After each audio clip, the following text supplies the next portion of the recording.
Alright, tell us the first thing we need to do graphically, Kimberly.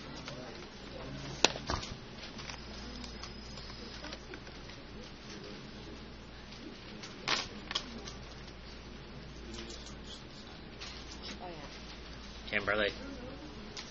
So yesterday we talked about these steps. So the first thing we need to do, Kimberly, is... Yes. Oh, sorry. Algebraically. Okay. Kimberly, what do we do next?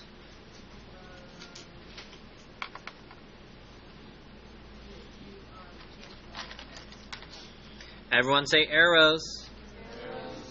Basically, the inverse means to switch. Everyone say switch. Switch. Draw the arrows.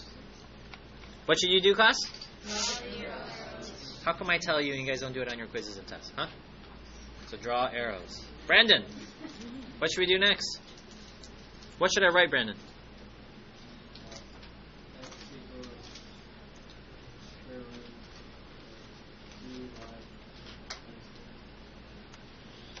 Good. Omar. Square root both sides. Well, I already have a square root. Squaring both sides. Remember, there's an invisible number there. If you don't see one, it is 2. The index is 2. So he's saying if I square them, in some ways, these will... It's my red pen. These will cancel. Okay? So we're left with x squared equals 2y minus 3. What else should I do next, class? Add 3. X squared plus 3 equals 2y. What's next? I like... What do I like, class?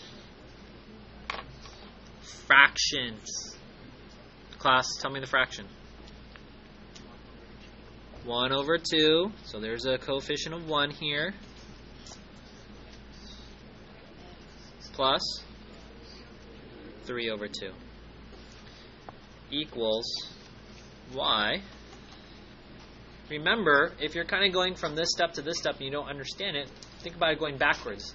I can combine these together because they have a denominator of 2, and my numerator is 1x squared plus 3. And Jade, the last thing we need to do? Replace y with the inverse of x. Everyone say inverse. Inverse. We're going to see this symbol later on, so I want you to be comfortable with it. And this is our answer. Raise your hand if you got that. Okay? We talked about yesterday that this is not very exciting. I used to work at Jamba Juice, and the worst thing that can happen to the customer is there's a bit of fruit in your smoothie, right? It gets stuck in your straw, and you're like, ugh! You want to be a happy customer. Nice and smooth. Nice and smooth. Okay? You don't want me to throw the smoothie back at you. Okay. Now, what does this mean graphically? Partner B told partner A, what is the parent function or the basic function that we started with? Ready, set, go.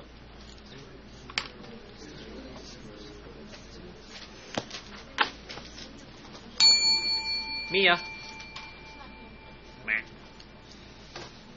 Sure. Yeah.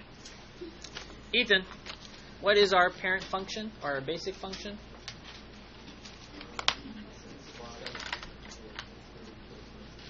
So it is a square root function.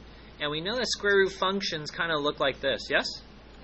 Today's lesson is actually figuring out what does this 2 and the 3 do. Okay? Now we can put in our calculators.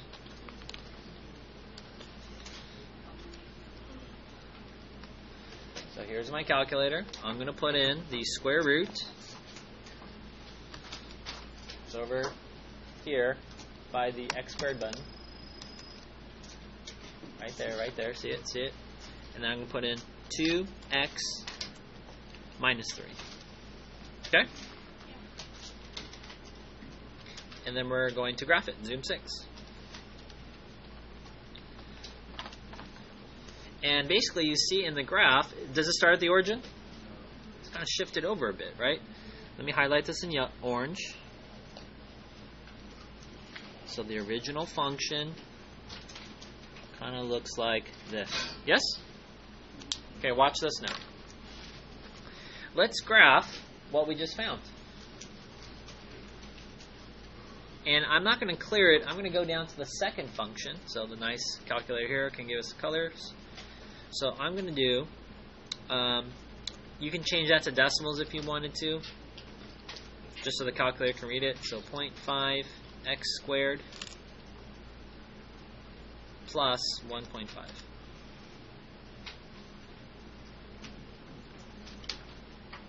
Let's graph it.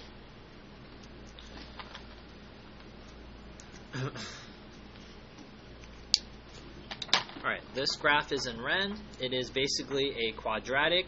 And again, today's lesson, you're going to learn what's happening from the parent function. It's actually being shifted up off the origin.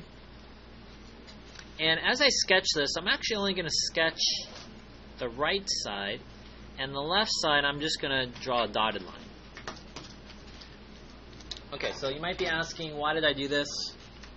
Well, let's review graphically how to find the inverse. In orange, class, is this a function?